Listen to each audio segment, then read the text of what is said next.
Assalamualaikum warahmatullahi wabarakatuh. Ini adalah pertemuan kelima mata kuliah Statistika Pendidikan bersama saya Fitri Azana Kumala. Kita akan lanjutkan pembahasan materi statistika pendidikan, yaitu tentang macam-macam ukuran dalam statistika.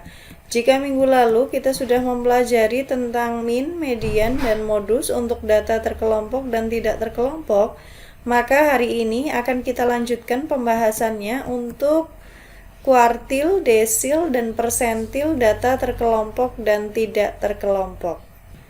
Dan untuk materi tentang ukuran dispersi akan kita bahas di pertemuan ke-6 dan ke-7. Yang pertama akan kita bahas terlebih dahulu tentang kuartil data tidak terkelompok. Jika median dari suatu data membagi daerah data terurut menjadi dua bagian yang sama, maka yang disebut kuartil adalah nilai-nilai yang membagi suatu data terurut menjadi 4 bagian yang sama. Nilai-nilai tersebut dinyatakan dengan K1 yang merupakan simbol dari kuartil bawah, K2 yang merupakan simbol dari median atau kuartil tengah, dan K3 yang merupakan simbol dari kuartil atas. 25% data akan terletak di bawah K1, 50% data terletak di bawah K2, dan 75% data akan terletak di bawah K3. Kita perhatikan rumus untuk letak kuartil ke I atau KI. Di sini rumusnya adalah data ke I dibagi 4 dikali N plus 1, di mana I-nya adalah 1, 2, dan 3. Kita ingat bahwa tadi kuartil ada 3, yaitu kuartil bawah, kuartil tengah, dan kuartil atas, sehingga I-nya di sini sampai 3. Kita lihat contoh untuk kuartil data tidak terkelompok. Jika diketahui sekelompok data yaitu 5, 2, 7, 9, 7, tentukan kuartil bawah atau K1, kuartil tengah atau K2, dan kuartil atas atau K3 dari data tersebut. Kita lihat penyelesaiannya, tulis dulu apa yang diketahui. Di sini karena data yang tersaji dalam soal itu ada 5, maka di sini kita tulis N-nya sama dengan 5. Data pertama setelah diurutkan yaitu X1 adalah 2, X2-nya adalah 5, X3-nya 7, X4-nya juga 7 sama, dan X5-nya adalah 9. Setelah ditulis apa yang diketahui, selanjutnya tuliskan apa yang ditanyakan, yaitu yang pertama adalah K1, K2, dan terakhir adalah K3. Kita ingat-ingat rumus untuk letak kuartil ke I, yaitu data ke I dibagi 4 dikali N plus 1. Untuk nilai I-nya sesuaikan dengan yang akan kita cari. Kita cari dulu letak K1 atau letak kuartil pertama. Karena kuartil pertama yang akan kita cari, maka di sini I-nya adalah 1.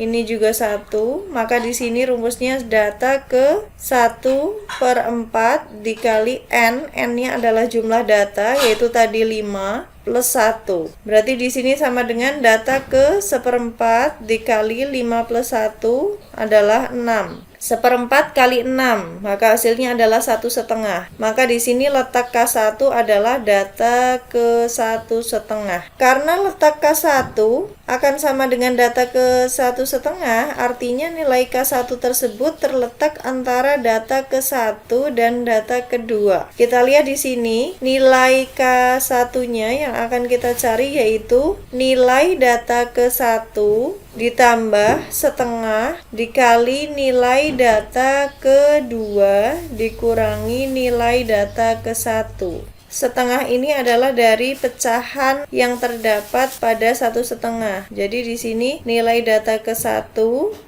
ini dari bilangan bulatnya yaitu 1 ditambah setengah adalah pecahannya dikali nilai data kedua yaitu data setelah data ke-1, maka di sini data kedua dikurangi nilai data ke-1. Sehingga nilai K1 akan sama dengan 2. 2 ini adalah nilai data ke-1 ditambah setengah. Setengah adalah nilai pecahan yang ada pada letak K1 ini, dan 5, di sini 5 adalah nilai data kedua dikurangi 2, yaitu nilai data ke-1. Sehingga di sini nilai K1-nya adalah 2 ditambah setengah dikali 5 dikurangi 2 sama dengan 3. Nilai K1 akan sama dengan 2 ditambah 1,5, di sini sama dengan 3,5. Jadi nilai K1-nya akan sama dengan 3,5. Untuk selanjutnya akan kita cari letak K2 atau letak kuartil kedua, yaitu data ke 2/4. Di sini karena I-nya adalah 2, maka di sini 2/4 dikali 5 plus 1. 5 adalah banyaknya data ditambah dengan 1. Sehingga letak K2 akan sama dengan data ke 2/4 dikali 6 sama dengan data ketiga. Di sini karena letak K2 akan sama dengan data ketiga, maka nilai K2 akan terletak pada data ketiga. Jadi nilai K2 akan sama dengan 7, yaitu nilai data ketiga.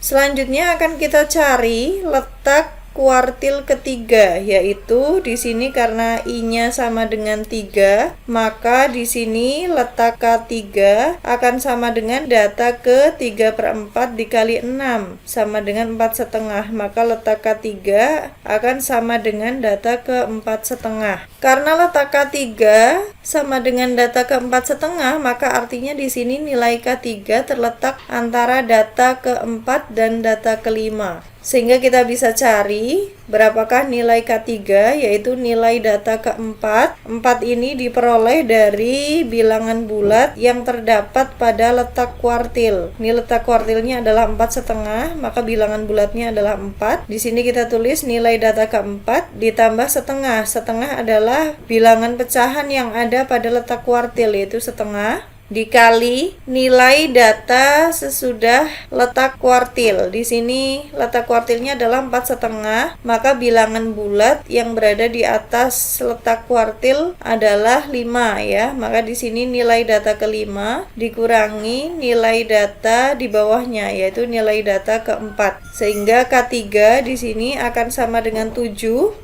7 adalah nilai data ke-4 ditambah setengah dikali 9. 9 adalah data ke-5 dikurangi 7. 7 adalah nilai data ke-4. Sehingga di sini kuartilnya akan sama dengan 7 ditambah setengah dikali 2. Hasilnya adalah 7 plus 1, yaitu 8. Sehingga di sini kesimpulannya kuartil pertamanya adalah 3,5. Nilai kuartil kedua atau kuartil tengahnya adalah 7, dan K3 atau kuartil atasnya yaitu 8. Kita lihat contoh selanjutnya. Jika diketahui sekelompok data yaitu 9, 9, 10, 13, 14, 17, 19, 19, 21, 22, 23, 25, 25, 29, 33, 35, 35, 39, 43, dan 47. Tentukan K1 dan K3 data tersebut. Kita lihat penyelesaiannya sama seperti tadi, kita tulis apa yang diketahui. Di sini karena jumlah data tidak terkelompoknya ada 20, maka N-nya sama dengan 20, dan kita urutkan ya data dari yang terkecil hingga yang terbesar. Yang terkecil adalah X1 sampai ke yang terbesar yaitu X20. Yang ditanyakan silakan dituliskan. Yang pertama adalah kuartil bawah atau K1, dan yang kedua adalah kuartil atas yaitu K3. Pertama akan kita cari dulu letak K1. Letak K1 akan sama dengan data ke 1/4 kali 21, yaitu data ke 5,25. Setelah kita tahu letak kuartilnya, maka selanjutnya akan kita cari nilai kuartil bawah atau nilai K1-nya, yaitu nilai data ke 5. Di sini 5 diperoleh dari bilangan bulat yang terdapat pada letak kuartil. Letak kuartilnya tadi adalah data ke 5,25. Di sini karena bilangan bulat yang lebih besar dari 5,25 adalah 6, maka di sini 0,25 dikali nilai data ke-6 dikurangi nilai data ke-5. Nilai data ke-5 adalah 14 ditambah 0,25 dikali nilai data ke-6 yaitu 17 dikurangi nilai data ke-5 yaitu 14. Sehingga di sini K1 akan sama dengan 14 ditambah 0,25 dikali 3. Hasilnya adalah 14 ditambah 0,75 yaitu 14,75. Sama seperti tadi, ketika kita akan mencari kuartil ketiga, maka kita cari terlebih dahulu letak kuartil ketiga, yaitu data ke 3/4 dikali 20 plus 1. 3 ini karena kuartil yang akan kita cari adalah kuartil ketiga, dan di sini 20 karena n-nya adalah 20. Letak K3 akan sama dengan data ke 3/4 kali 21, yaitu data ke 15,75. Setelah kita tahu letak kuartil ketiganya adalah data ke 15,75, maka selanjutnya akan kita cari nilai kuartil ketiganya atau K3-nya. Yaitu di sini nilai data ke 15. Di sini karena bilangan bulat yang terletak pada letak kuartilnya adalah 15, maka kita tulis di sini nilai data ke 15 ditambah 0,75. Ini adalah bilangan pecahan yang terdapat pada letak kuartil ketiga, yaitu 0,75 dikali nilai data ke 16, yaitu bilangan bulat terbesar pertama yang berada di atas 15,75 yaitu 16. Maka di sini 0,75 dikalikan nilai data ke 16 dikurangi nilai data di bawahnya yaitu nilai data ke 15. Kita lihat nilai data ke 15 adalah 33 dan nilai data ke 16 adalah 35, sehingga K3 akan sama dengan 33 ditambah 0,75 dikali 35 dikurangi 33. K3 akan sama dengan 33 ditambah 0,75 dikali 2, yaitu 33 ditambah 1,5, hasilnya adalah 34,5. Jadi di sini dapat disimpulkan bahwa nilai kuartil bawah atau K1-nya adalah 14,75 dan kuartil atas atau K3-nya adalah 34,5. Setelah kita bahas tentang kuartil, maka selanjutnya akan kita bahas tentang desil. Jika kumpulan data dibagi menjadi 10 bagian yang sama, maka tiap bagian disebut persepuluhan atau disebut desil. Silakan diperhatikan bahwa letak desil ke I akan sama dengan data ke I dibagi 10 dikali N plus 1. N adalah jumlah data tidak terkelompok. Nilai I, karena ini adalah desil, maka I itu dari 1 sampai 9.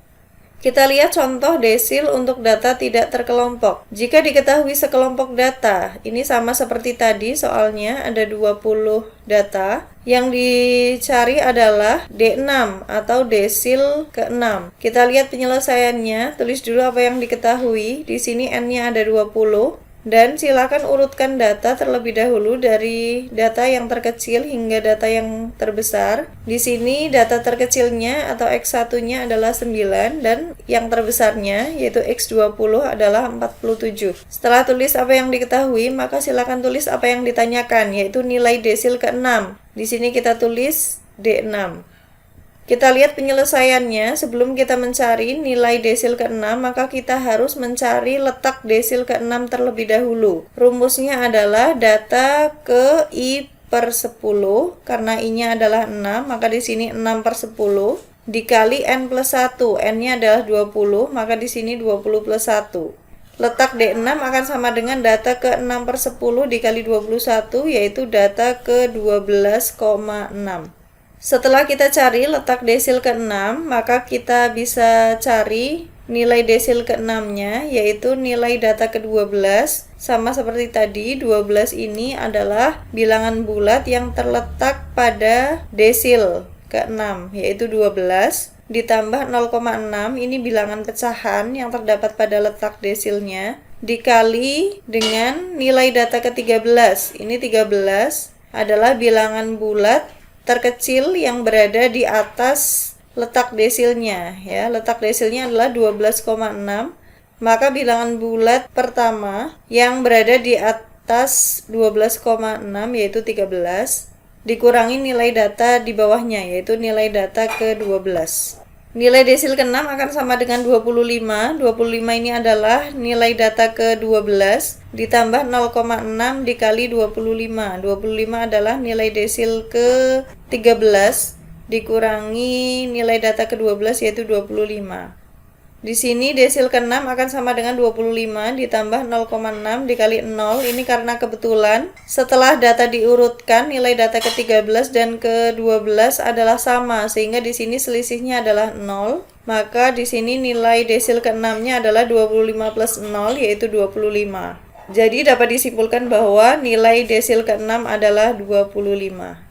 Setelah kita bahas materi tentang kuartil dan desil untuk data tidak terkelompok, maka kita lanjutkan pembahasannya ke persentil. Jika kumpulan data dibagi menjadi 100 bagian yang sama banyak, maka tiap bagian disebut perseratusan atau disebut persentil.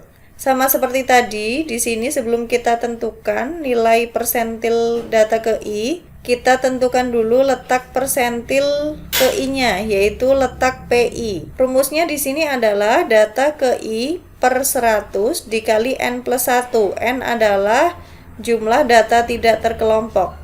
I-nya adalah 1, 2, dan seterusnya sampai ke 99. Kita langsung ke contoh soal agar kita lebih mudah untuk memahami materi tentang persentil data tidak terkelompok ini. Jika diketahui sekelompok data yaitu, silakan diperhatikan di sini soalnya masih sama seperti yang tadi.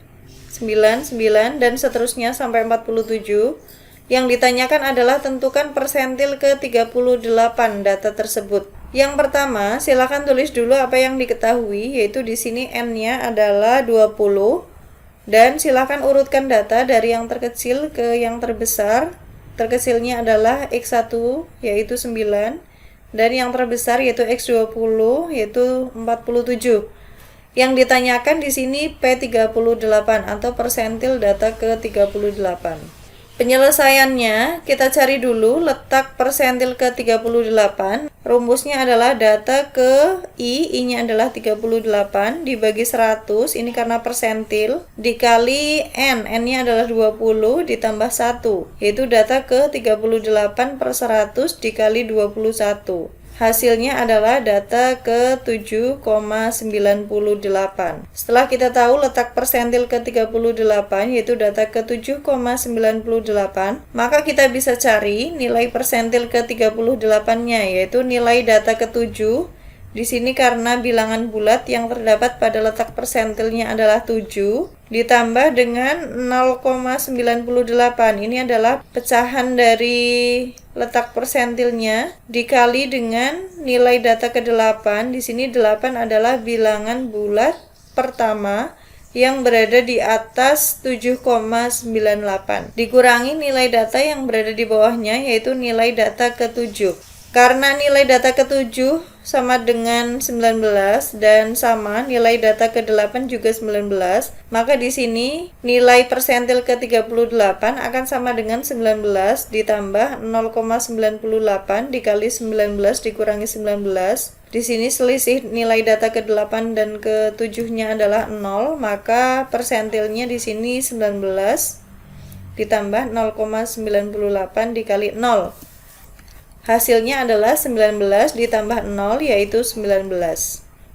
Jadi dapat disimpulkan bahwa persentil data ke-38 adalah 19. Selanjutnya akan kita bahas tentang kuartil data terkelompok. Rumus dari kuartil data ke I atau KI di sini adalah BKI ditambah P dikali I per 4 dikali N dikurangi FKI dibagi FKI, di mana I-nya di sini 1, 2, dan 3. Karena ini kuartil ya, maka sampai 3. KI adalah kuartil ke I B. KI, yaitu tepi bawah kelas interval yang memuat KI. P adalah panjang kelas interval. N adalah banyaknya data. F. KI adalah frekuensi kumulatif sebelum kelas interval yang memuat KI. Dan F. KI adalah frekuensi kelas interval yang memuat KI. Selanjutnya akan kita lihat di sini rumus untuk letak kuartil ke I, yaitu di sini data ke I per 4 dikali N plus 1, di mana I adalah sama dengan 1, 2, dan 3. Kita lihat contoh kuartil untuk data terkelompok. Diketahui data pada tabel distribusi frekuensi sebagai berikut. Yang ditanyakan adalah kuartil ketiga atau K3 data tersebut. Ini adalah tabel distribusi frekuensinya. Kita disuruh untuk menentukan kuartil atas atau K3 dari data tersebut. Pertama, kita cari dulu letak kuartil ketiga. Di sini I-nya sama dengan 3. Maka di sini letak kuartil ketiga sama dengan data ke 3/4 dikali 80, di mana di sini 80 adalah jumlah keseluruhan data, yaitu jumlah seluruh frekuensi kelas ditambah 1, sama dengan data ke 3/4 dikali 81. Hasilnya adalah data ke 60,75. Setelah kita tahu letak kuartil ketiganya, yaitu data ke 60,75, maka di sini kita cari data ke 60,75 itu terletak pada kelas interval yang keberapa. Kita perhatikan di sini akan kita tambahkan satu kolom ke kanan, yaitu kolom frekuensi kumulatif. Di sini F1-nya adalah 2, F2-nya adalah 5. 5 ini dari 2 ditambah 3. Lalu frekuensi kumulatif ketiganya adalah 10. Frekuensi kumulatif kelas keempat adalah 16. Frekuensi kumulatif kelas kelima adalah 23. Dan seterusnya sampai frekuensi kumulatif kelas ke-13 yaitu 80. Maka di sini data ke 60,75 ada pada interval ke-9. Di sini karena batas bawahnya adalah 50, maka tepi bawah kelas interval ke-9 adalah 50 dikurangi 0,5, hasilnya adalah 49,5. Selanjutnya kita cari panjang kelasnya, yaitu tepi atas dikurangi tepi bawah. Di sini saya memakai kelas interval yang pertama, yaitu tepi atasnya adalah 14,5 dikurangi tepi bawahnya yaitu 9,5, maka hasilnya adalah 5. Jadi panjang kelasnya adalah 5. N atau jumlah keseluruhan data adalah 80.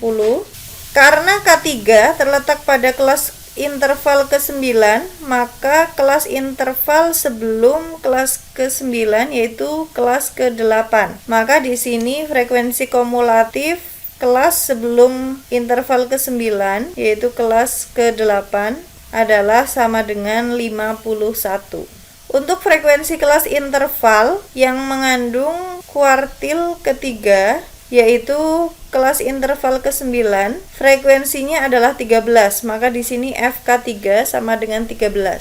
Setelah kita ketahui data yang kita butuhkan, maka selanjutnya tinggal kita substitusikan ke rumus. Yaitu di sini rumusnya adalah K3 sama dengan BK3 ditambah P dikali 3/4 dikali N dikurangi FK3 dibagi FK3. BK3 di sini adalah tepi bawah kelas ke-9. Tadi sudah dicari, yaitu 49,5 ditambah panjang kelasnya yaitu 5 dikali 3/4 kali N. N-nya adalah 80 dikurangi frekuensi kumulatif sebelum kelas yang mengandung kuartil, yaitu di sini 51 dibagi frekuensi kelas interval yang mengandung kuartil, yaitu frekuensi kumulatif kelas ke-9 yaitu 13. Hasilnya adalah di sini 49,5 ditambah 5 dikali 60 dikurangi 51 dibagi 13. Kita sederhanakan seperti biasa. Di sini 49,5 ditambah 5, pembilangnya dahulu kita sederhanakan. 60 dikurangi 51 hasilnya adalah 9. Maka di sini 49,5 ditambah 5 kali 9 yaitu 45 dibagi 13. Nilai K3-nya adalah 49,5 ditambah 3,46. Hasilnya adalah 52,96. Jadi kesimpulannya adalah nilai data kuartil ketiganya adalah 52,96. Setelah kita bahas kuartil untuk data yang terkelompok, selanjutnya akan kita bahas tentang desil untuk data yang terkelompok. Rumus untuk desil data terkelompok yaitu sebagai berikut. Di sini D1 atau desil ke I akan sama dengan BDI. BDI adalah tepi bawah kelas interval yang memuat DI. Ditambah P adalah panjang kelas interval dikali I per 10 dikali N adalah banyaknya data, dikurangi FDI. FDI adalah frekuensi kumulatif sebelum kelas interval yang memuat DI. Dibagi dengan FDI, yaitu frekuensi kelas interval yang memuat DI. Untuk letak desil ke I, di sini rumusnya adalah data ke I dibagi 10 dikali N plus 1, di mana N adalah jumlah data, I-nya adalah sama dengan 1, 2, dan seterusnya sampai 9. Kita lihat di sini contoh desil untuk data yang terkelompok. Diketahui data pada tabel distribusi frekuensi sebagai berikut. Ini tabelnya masih sama dengan contoh sebelumnya pada saat kita membahas kuartil. Tentukan D7 data tersebut atau desil ke-7 dari data tersebut. Kita lihat penyelesaiannya. Di sini kita cari dulu letak desil ke-7, yaitu data ke-7 per 10 dikali 80 ditambah 1, yaitu sama dengan data ke-7 per 10 dikali 81. Maka di sini letak desil ke-7 adalah data ke-56,7. Setelah kita tahu letak desil ke-7 itu terletak pada kelas interval ke-9, maka kita tentukan tepi bawah dari kelas interval ke-9, yaitu di sini karena batas bawahnya adalah 50, maka tepi bawahnya adalah 50 dikurangi 0,5, hasilnya adalah 49,5. Untuk panjang kelasnya di sini saya pakai data pada kelas interval yang pertama, yaitu panjang kelas sama dengan tepi atas dikurangi tepi bawah. Tepi atasnya adalah 14,5 dikurangi 9,5 tepi bawahnya. Hasilnya adalah 5. Untuk N jumlah datanya yaitu 80, tinggal dijumlahkan saja. Selanjutnya frekuensi kumulatif sebelum kelas interval yang mengandung desil. Di sini karena tadi desil ke-7 terletak pada kelas interval ke-9, maka kelas interval sebelum kelas ke-9 yaitu kelas interval ke-8. Sehingga frekuensi kumulatif sebelum kelas interval yang mengandung desil ke-7 adalah 51. Selanjutnya, frekuensi kelas interval yang memuat desil ke-7 yaitu 13.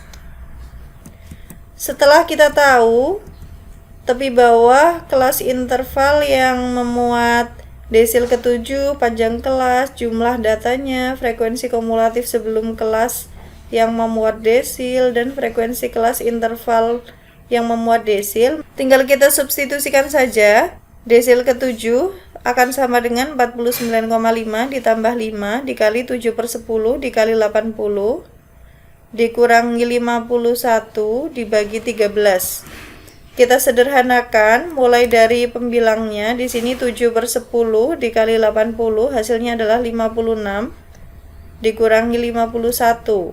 Pembilangnya di sini adalah 5. Maka di sini kita sederhanakan, desil ke-7-nya adalah 49,5 ditambah 25 dibagi 13. Hasilnya adalah 49,5 ditambah 1,92 yaitu 51,42. Jadi dapat disimpulkan bahwa nilai desil ke-7 adalah 51,42. Yang selanjutnya akan kita bahas tentang persentil data terkelompok. Rumus untuk mencari persentil data ke I yaitu di sini P FPI sama dengan BPI ditambah P dikali I dibagi 100 dikali N dikurangi FPI dibagi FPI. PI di sini adalah persentil ke I, BPI adalah tepi bawah kelas interval yang memuat PI. P adalah panjang kelas interval, N adalah banyaknya data. FPI adalah frekuensi kumulatif sebelum kelas interval yang memuat PI, dan FPI di sini adalah frekuensi kelas interval yang memuat PI. Karena di sini persentil, maka I-nya adalah dari 1 sampai 99. Kita lihat rumus untuk letak persentil ke I, yaitu data ke I dibagi 100 dikali N plus 1. Kita lihat contoh untuk persentil data terkelompok. Diketahui data pada tabel distribusi frekuensi sebagai berikut. Ini tabelnya masih sama dengan yang tadi. Tentukan persentil ke 23 data tersebut. Pertama akan kita cari terlebih dahulu letak persentil ke 23, yaitu data ke 23 dibagi 100 dikali N plus 1. N-nya adalah 80. Sehingga di sini letak persentil ke 23 akan sama dengan data ke 23 per 100 kali 81. Hasilnya adalah data ke 18,63. Kita perhatikan bahwa karena letak persentil ke 23 adalah data ke 18,63, maka data ke 18,63 tersebut terletak pada kelas interval ke-5. Sebelumnya seperti biasa, kita tambahkan satu kolom untuk frekuensi kumulatifnya. Frekuensi kumulatif yang pertama yaitu 2, ini sama dengan frekuensi pada kelas pertama. Frekuensi kumulatif yang kedua yaitu 5, di sini dari 2 ditambah 3 yaitu 5. Frekuensi kumulatif yang ketiga yaitu 10, yang berasal dari 2 tambah 3 tambah 5. Selanjutnya adalah 16. 16 ini dari 2 tambah 3 tambah 5 tambah 6. Dan seterusnya sampai frekuensi kumulatif yang ke-13. Karena persentil ke-23 terletak pada kelas interval yang ke-5, ini kelas intervalnya saya tandai dengan tanda arsir, maka selanjutnya kita bisa cari tepi bawah untuk kelas interval ke-5, yaitu di sini karena batas bawahnya adalah 30, maka tepi bawahnya adalah 30 dikurangi 0,5, yaitu 29,5. Selanjutnya di sini kita cari panjang kelas intervalnya. Di sini saya pakai data pada kelas interval yang pertama, yaitu di sini panjang kelas sama dengan 14,5 dikurangi 9,5, hasilnya adalah 5. Jumlah datanya adalah 80. Frekuensi kumulatif pada kelas sebelum kelas interval yang memuat persentil. Di sini karena persentil ke-23 terletak pada kelas interval ke-5, maka kelas interval sebelum kelas ke-5 yaitu kelas ke-4 memiliki frekuensi kumulatif sebesar 16. Maka di sini frekuensi kumulatif pada kelas sebelum kelas interval ke-5 yaitu 16. Untuk frekuensi kelas interval ke-5 yaitu 7, maka di sini kita tulis FP7, maka di sini kita tulis FP23 sama dengan 7. Setelah kita tahu, maka tinggal kita substitusikan ke rumus.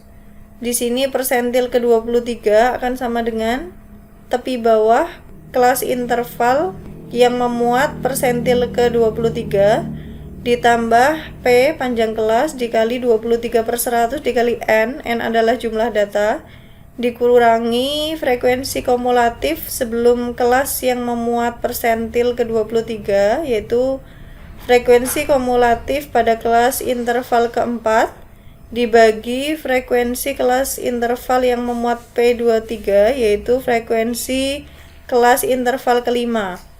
Sehingga di sini nilai persentil ke-23 akan sama dengan 29,5 ditambah 5 dikali 23 per 100 dikali 80 dikurangi 16 dibagi 7. Kita sederhanakan dahulu yang pembilangnya, yaitu di sini 23 dibagi 100 dikali 80, hasilnya adalah 18,4. Kita sederhanakan lagi di sini 18,4 dikurangi 16, hasilnya adalah 2,4. Kita kalikan pembilangnya, yaitu di sini 5 kali 2,4 yaitu 12. Maka di sini persentil ke-23 adalah 29,5 ditambah 1,71. Hasilnya adalah 31,21.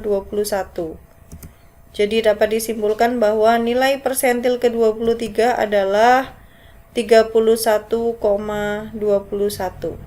Di bagian akhir dari perkuliahan ini terdapat 2 buah soal yang akan digunakan sebagai tugas. Silahkan dikerjakan dan dikumpulkan di dalam Google Classroom. Sekian pertemuan kelima. Kita berjumpa lagi di pertemuan ke-6 minggu depan. Mohon maaf apabila terdapat kesalahan. Wassalamualaikum warahmatullahi wabarakatuh.